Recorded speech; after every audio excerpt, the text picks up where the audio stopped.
Olá, começa agora o programa Papo em Dia. Hoje iremos falar sobre a conscientização do autismo. E para participar desse bate-papo, convidamos a vice-presidente da Associação de Pais e Amigos do Autista de Campo Grande, Flávia Calone, e a psicóloga que atende na instituição, a Aparecida de Fátima Veiga. Elas estão aqui para falar um pouco sobre o autismo e de toda a assistência oferecida na instituição para as pessoas com transtorno do espectro autista. Obrigada pela participação de vocês hoje aqui com a gente, em trazer essas informações. E eu vou começar com você, Aparecida. Como que é feita nessa avaliação para identificar uma pessoa com autismo? É importante a gente passar os primeiros sinais que possam indicar que estejam dentro do transtorno do espectro autista. Toda criança tem um desenvolvimento e que é acompanhado pela família, pelo pediatra.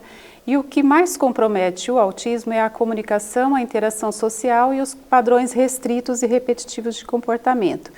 E quando uma criança está fora do desenvolvimento natural, esses sinais são dados quando o bebê não interage, não olha para a mãe ou para o pai, ou não responde quando é chamado.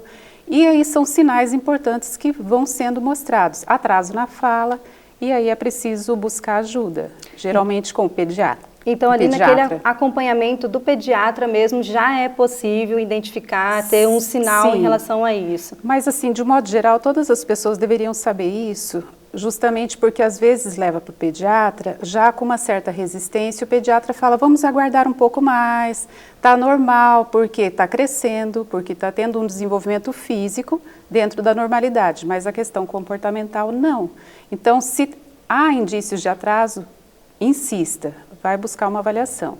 E o pediatra pode encaminhar para um neuropediatra e fazer uma avaliação. E existem níveis? Como que funciona essa identificação do autismo? Após uma avaliação minuciosa, é importante porque vai detectar se essa pessoa, essa criança, né, que o indicado é que o diagnóstico seja precoce, esteja dentro do nível 1, 2 ou 3 de suporte. E lá na instituição, Flávia, existe essa avaliação? É possível a população acessar essa avaliação lá pela AMA? Então, a AMA é uma associação não governamental, sem fins lucrativos. A gente atende pessoas desde criança, adulto, adolescentes, e a gente faz todo esse acompanhamento multidisciplinar. Temos uma fila de espera longa de 600 pessoas, mas na AMA, a gente, diante desse grande público, a gente já pede para que a pessoa apresente o laudo. Certo. Outras associações que estão no SUS já fazem essa avaliação e para a AMA já chega meio que encaminhado. Certo, tá? Já chega para o tratamento mesmo. Para o tratamento mesmo, que nós temos as fonos, as TOs, dentista, psiquiatra, toda a questão também para o adulto de oficinas. Então, na AMA, a gente faz todo o atendimento voltado para essa pessoa, não só para essa criança, porque nós temos adultos lá também. Ah, certo. E em relação a essa dificuldade no diagnóstico, como que isso vai impactar a vida de quem tem o TEA e até mesmo os familiares? Impacta muito porque é na primeira infância que a gente tem as grandes oportunidades de intervenções. Porque se há um atraso causado pelo transtorno do espectro autista, as terapias vão buscar tirar essa diferença, trazer ele para um nível de desenvolvimento mais próximo dos demais. E se isso passa, vai ser mais difícil. A estimulação fica mais comprometida, principalmente para os autistas de nível 2 e 3, que tem maior comprometimento.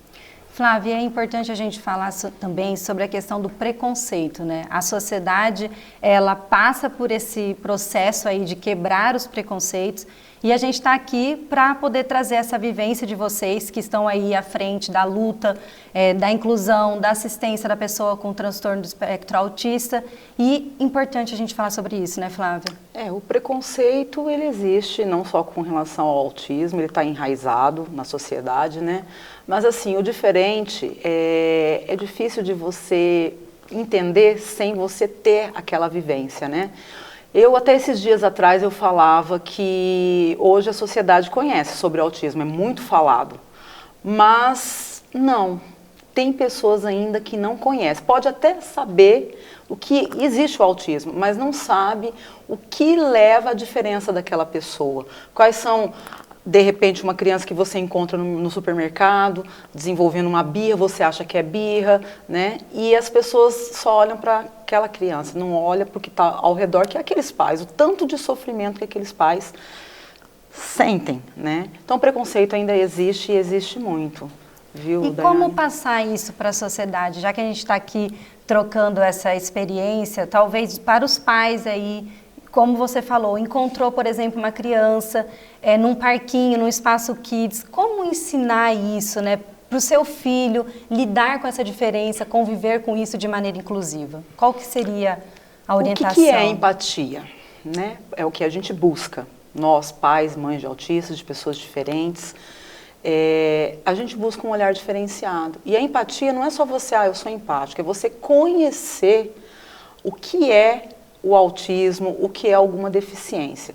Então, o que a gente busca é poder conviver, porque um dia nós não vamos estar aqui. E, de repente, essa criança, esse adulto, ele vai ficar para a sociedade. Então, quanto mais as pessoas conhecerem, entenderem, olhar com um olhar diferente, não só para a pessoa, mas para os pais também, e se colocar no lugar. Hoje a gente tem algumas ferramentas, e pai e mãe de autista, a gente não para, a gente vive em busca de políticas públicas, e hoje porque o autismo ele não é visível, né? Você não consegue logo olhar uma pessoa e falar que ela lá é autista, a não ser pelos comportamentos. Então, hoje existe algumas ferramentas que têm facilitado a vida das pessoas com transtorno, principalmente de nível de suporte 1, que é o cordão do girassol, né? Ou então o cordão do autismo. E isso nos ajuda, porque eu mesma já tive situações de estar com meu filho na fila de espera de um supermercado e me olharem diferente, como se eu não devesse estar ali, né? Porque meu filho Para você não... ver como que é uma política pública, parece simples, né, quando a gente está falando. Eu acho que, inclusive, essa lei foi instituída aqui no município pelo presidente da Câmara Municipal, o vereador Carlão. E parece simples, mas olha como que ela impacta na vida de quem é pai e mãe de uma criança que tem o autismo. Com certeza. E a Câmara, assim, eu falo que Campo Grande, ela, em relação a muitos municípios, ela está além, não só Campo Grande, como o governo do estado do Mato Grosso do Sul. Nós temos levado várias demandas e a gente tem sido atendidos para poder, pelo menos, ter essa ferramenta legal e pública para que a gente, não que é o que vai resolver, mas ajuda muito para que a gente busque nossos direitos, a gente apresente para a sociedade que aquilo lá é para facilitar, não é para você ter um acesso diferenciado daquilo que você não precisa. Você precisa, aquela pessoa precisa. Em relação até mesmo o diagnóstico, Aparecida, tem pais que fecham os olhos para esse diagnóstico? Isso acontece? Na verdade, eu acho que não é uma negligência de fechar os olhos. Quando há uma situação difícil na nossa frente, a tendência é a gente resistir, né? Ter uma certa dificuldade em visualizar que ali tem um problema. Mesmo que esteja muito visível ou sutilmente, né, está aparecendo, porque você entra em contato com uma realidade que você vai ter que lidar para o resto da vida, quando você sabe, porém aí um mecanismo de proteção, porque as pessoas querem se proteger e proteger o filho, né? E não que negligencie, mas vamos esperar mais um pouquinho, até porque o pediatra ou algum profissional falou, vamos aguardar, vamos observar um pouco mais. Mas a importância de essa observação ser atenta, tanto os pais quanto as pessoas que estão próximas, de pontuar, olha, parece que tem aí um sinal importante e deve buscar uma avaliação, ou na rede pública ou na rede privada, de que essa busca é muito importante, vai fazer muita diferença. E aí entra até a questão de casos subnotificados, né, do autismo, de pais que acabam não tendo esse diagnóstico, é mais ou menos por aí também, que acaba atrasando até as políticas públicas, né, para essa situação. Sim, porque quando não é avaliado e não recebe o laudo, não recebe o atendimento devido. E isso pode passar a primeira infância, passar a infância, chegar lá na adolescência, quando os sinais às vezes ficam mais visíveis, ou a própria pessoa identifica-se diferente, aí vai avaliar, ou até na idade adulta, só que passou. né? Perdeu-se a oportunidade de ter um atendimento devido, um atendimento adequado para ajudá-lo no desenvolvimento, né? E agora a gente falando aqui sobre a questão da inclusão, né? A gente viu, infelizmente, um caso recente de bullying nas escolas. A gente sempre coloca essa questão do bullying porque realmente o bullying mata. E como que isso, né? Como tratar isso dentro da escola, Flávia? Primeiro são os pais, né? Levarem conhecimento para os filhos. Eu acho que o pai e a mãe reflete tudo aquilo que a criança é. E hoje a gente vê em relação à rede privada e pública, que a pública ela é mais inclusiva. Talvez até por conta da condição econômica, de já ter algumas situações, né? E, então esse olhar já é diferenciado. E ser trabalhado isso pelos professores, por toda a escola, porque o professor não é o único responsável por aquele aluno especial. Toda a escola tem que ser. E a gente sabe que estamos anos-luz da verdadeira inclusão ainda, mas a gente tem caminhado. Eu acredito que vem tudo de casa, a gente levar o diferente, não só com relação a pessoas com deficiências, né? Mas com todo o diferente, tudo vem de dentro de casa. É importante também essa luta, né? Essa união de forças para conseguir colocar em prática a qualidade no tratamento, no atendimento na rede pública de saúde, nas escolas. E eu acho que é mais ou menos por aí também que vocês lá na Câmara buscam em audiências públicas, e é importante por isso também ter a participação da população nessa luta, né, para conseguir isso. Com certeza, porque assim, aquela pessoa com autismo que tem todo o suporte, o nível dela de autonomia, a tendência é sempre melhorar do que aquele não tratado, não avaliado corretamente. Muitos de suporte 1, eles são diagnosticados com uma depressão, né, aparecida, e isso pode levar até consequências maiores. Então eu falo assim, a gente sempre fala, o diagnóstico precoce e a aceitação da própria família é importante para ter esse olhar, esse acompanhamento, porque torna a vida da pessoa com autismo muito melhor, e da família também, né? Qual que é o suporte oferecido na AMA para os pais, para as famílias, que é importante também esse acompanhamento, né, Flávia? De total importância, porque para você cuidar do seu filho, você tem que estar bem. Se você não está bem, então lá na AMA a gente tem as nossas psicólogas, né? Umas que atendem as crianças, as pessoas com autismo, e outra que a gente chama do cuidando de quem cuida, que inclusive é a Cidinha, que faz todo esse acompanhamento, para dar esse suporte para a família, porque quando você tem uma criança com autismo em casa, você perde toda aquela percepção da vida em casal, da vida familiar, porque você volta para o seu filho, né? Então é importantíssima essa questão de um profissional acompanhar as famílias, ainda mais lá na AMA, que a maioria são pessoas que não têm condições, né, de ter um tratamento adequado. E essa fila de espera, Flávia, como superar isso?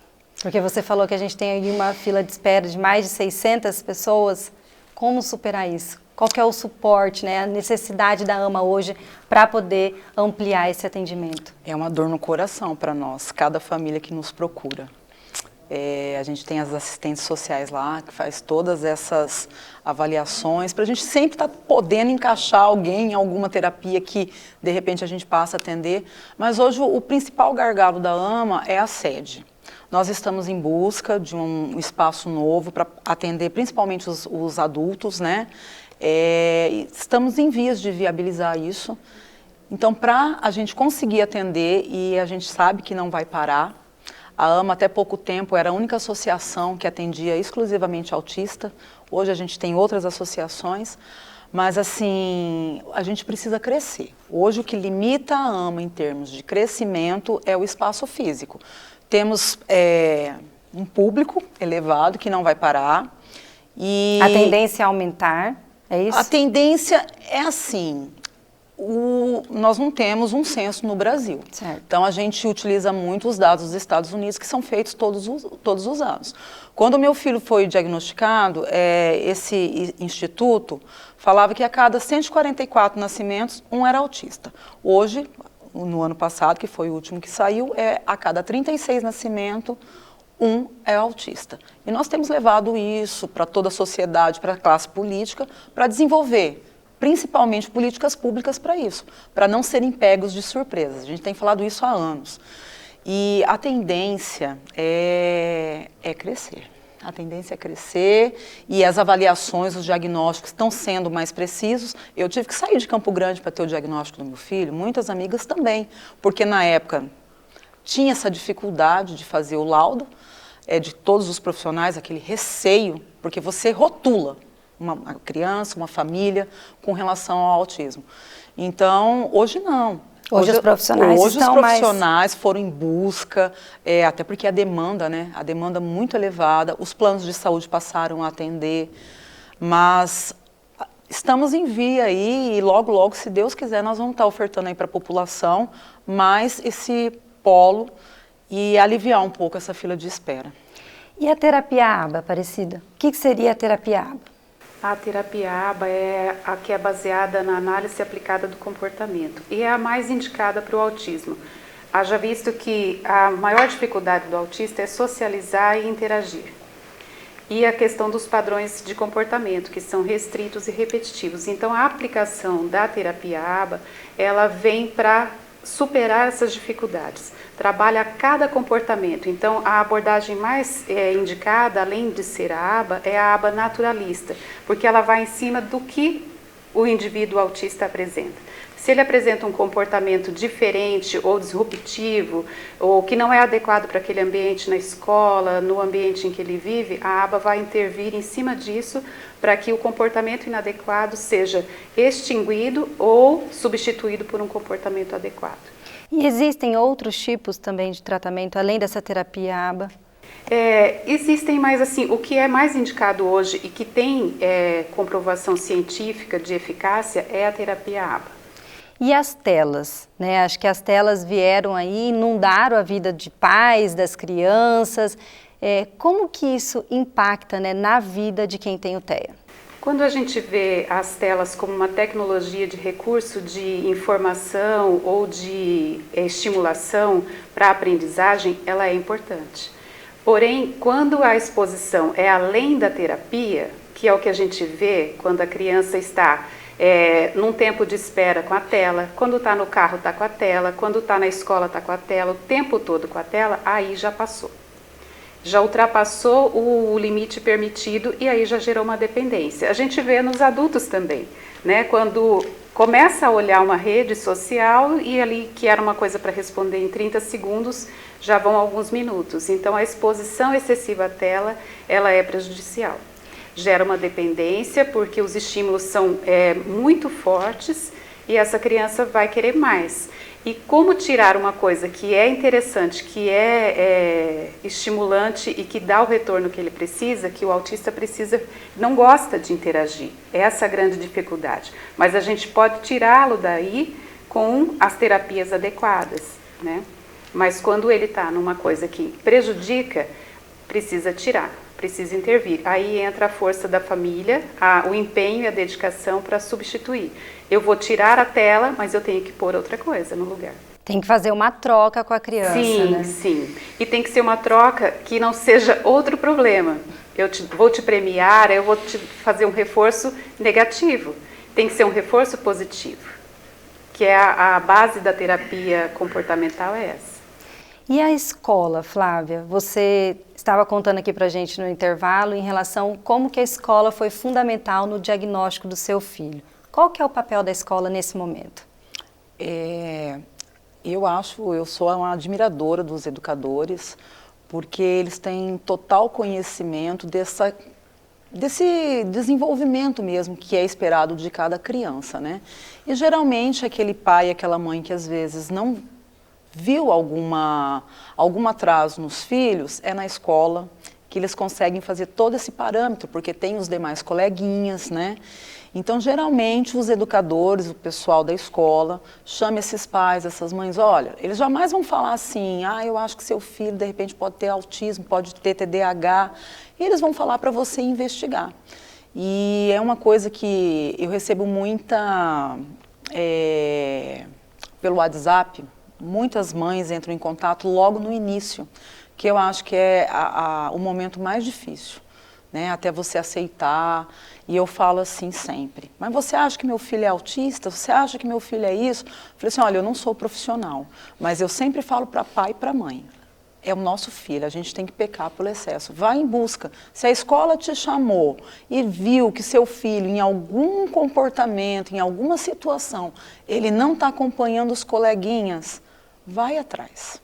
Vai atrás. E esse preparo da sociedade, que você também citou isso no primeiro bloco, os pais vão embora e os filhos ficam nessa sociedade, né? Como tornar ela mais empática, mais inclusiva? Como fazer com que quem está aí nos assistindo, talvez a gente toque aí o coração de uma, duas pessoas, mas quem está aí do outro lado nos assistindo possa ter esse olhar mais humano para essa criança, que um dia vai ser um adulto, que vai estar aí contribuindo também com a nossa cidade, nossa sociedade? Eu acredito que é o conhecimento, é a informação. Você não... eu sei que tem autismo, existe o autismo, hoje as pessoas conhecem, tem um conhecimento, mas não tem aquela informação do que são as características, de como que é o comportamento, para você não julgar, né? Eu acho que o julgamento é o que mais fere a gente. Um olhar, de repente, de um filho nosso em algum ambiente, não tendo aquele comportamento adequado, né? E o que seria adequado também, né, para uma criança? O que seria adequado, o que seria adequado. Mas, assim, quando eles vão ficando mais adolescentes, é mais nítido. E é mais difícil também? É mais difícil. Eu falo, meu filho está com 15 anos hoje.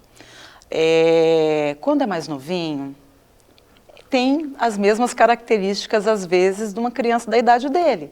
Talvez um pouco mais elevado. E o olhar não é tão julgador, mas existem situações, né?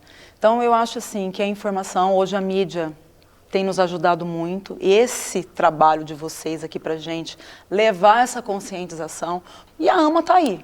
A AMA está aí para receber essas pessoas que querem conhecer, para receber aqueles profissionais que já estão aposentados, que queiram ser voluntários.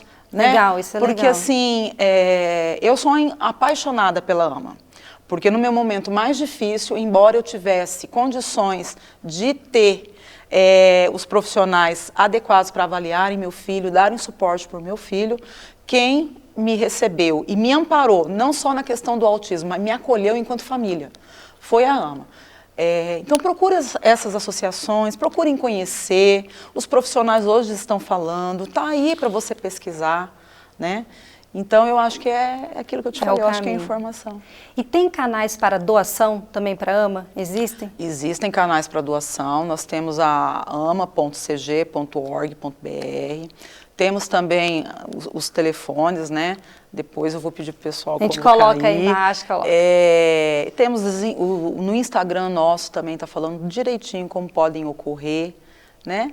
E também a gente faz bastante coisa, bazares, comunicamos a população todinha, todos são convidados. Estão aí sempre na luta. Estamos sempre na luta, na luta. E o adulto, quando tem o diagnóstico mais tardio dessa questão do transtorno, como que funciona aí, Aparecida?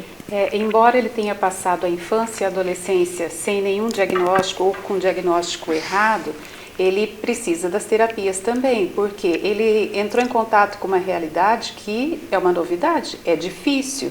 Ele vai entender o quanto ele passou por algum preconceito, alguma discriminação na infância, por comportamentos inadequados, só que chegou na idade adulta, já possivelmente no mercado de trabalho, e aí vai entender por que eu passei por tudo isso e só agora, talvez por ter tido a oportunidade de encontrar um profissional que conseguiu identificar e dar um laudo, mas ele precisa de terapia.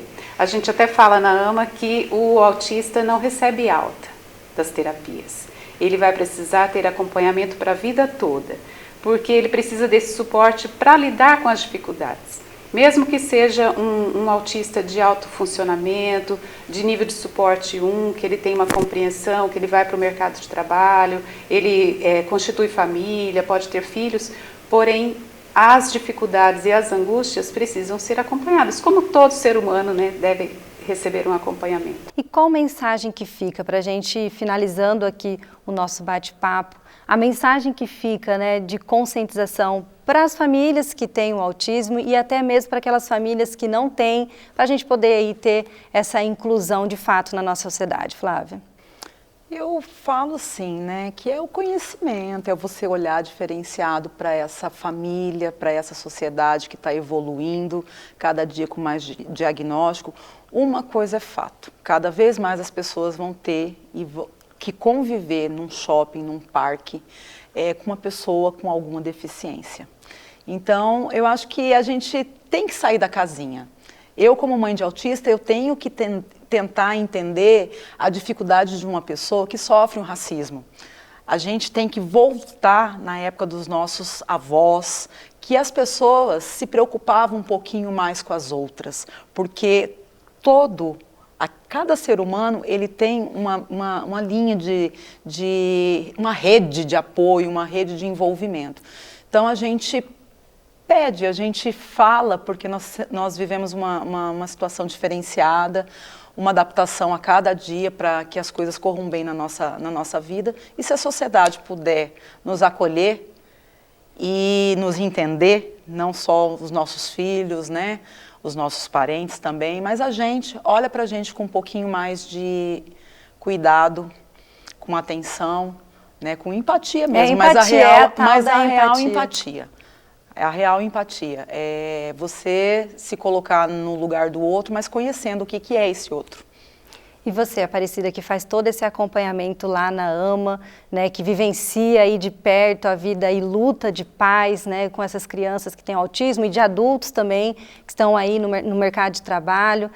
Qual que é a mensagem que fica? Eu acho que o mais importante, a partir do conhecimento, da informação, que é o que nós estamos fazendo aqui todos os dias, é a conscientização. A gente tem informação, tem o conhecimento, mas eu tenho que ter consciência de que isso faz parte da sociedade.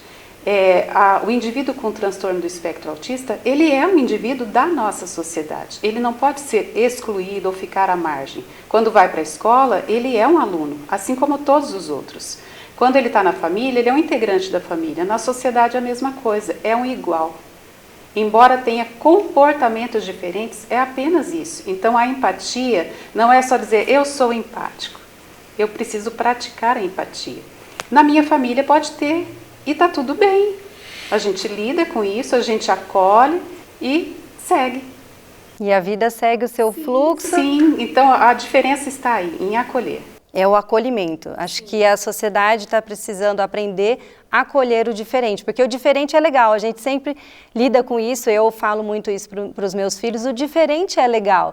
E aí a gente vai além, né, na questão da cor da pele, na questão de uma deficiência física aparente. Acho que se a gente começar a trabalhar por aí, as coisas vão ficar melhor para todos nós, né? Eu agradeço a participação de vocês por trazer aqui a vivência, a experiência e essa luta à frente da AMA aqui pra gente, trazendo um pouquinho de informação para a população. Nós que agradecemos a oportunidade, a AMA está sempre à disposição, fazemos palestras, né, Aparecida, temos sido muito demandados, então nós que agradecemos, né, a oportunidade de estar aqui. As escolas, se quiserem palestras, podem contactar com vocês? Como é que funciona? Sim. Olha, não só as escolas, hoje a gente dá palestra até para mercado de trabalho, os bares, para recepcionar esse público, né? Então, a Aparecida já deu várias palestras aí pela cidade, em locais que recebem também o público autista, né? Levando o conhecimento ali mesmo no dia a dia, né? Do atendimento. Do atendimento, como atender. Do atendimento, de como atender. Você, às vezes, como garçom, né? Você pode, de repente, não fazer com que aquela família vá embora por um brigadeiro que você percebeu que aquela criança ficou com vontade, mas não era festinha. Né? Então, assim, o olhar, a gente leva o olhar diferenciado desses profissionais e estamos à disposição. Bom, obrigada, Aparecida, também pela sua participação aqui em trazer todo esse conteúdo para nós. Eu que agradeço a oportunidade. Nós vamos chegando ao fim do nosso Papo em Dia, da nossa troca de informações com duas mulheres que estão nessa luta da inclusão, da assistência para as pessoas com o transtorno do espectro autista e acompanhe o trabalho dos vereadores de Campo Grande na criação de políticas públicas para a nossa capital pelo site e pelas redes sociais. E até mais!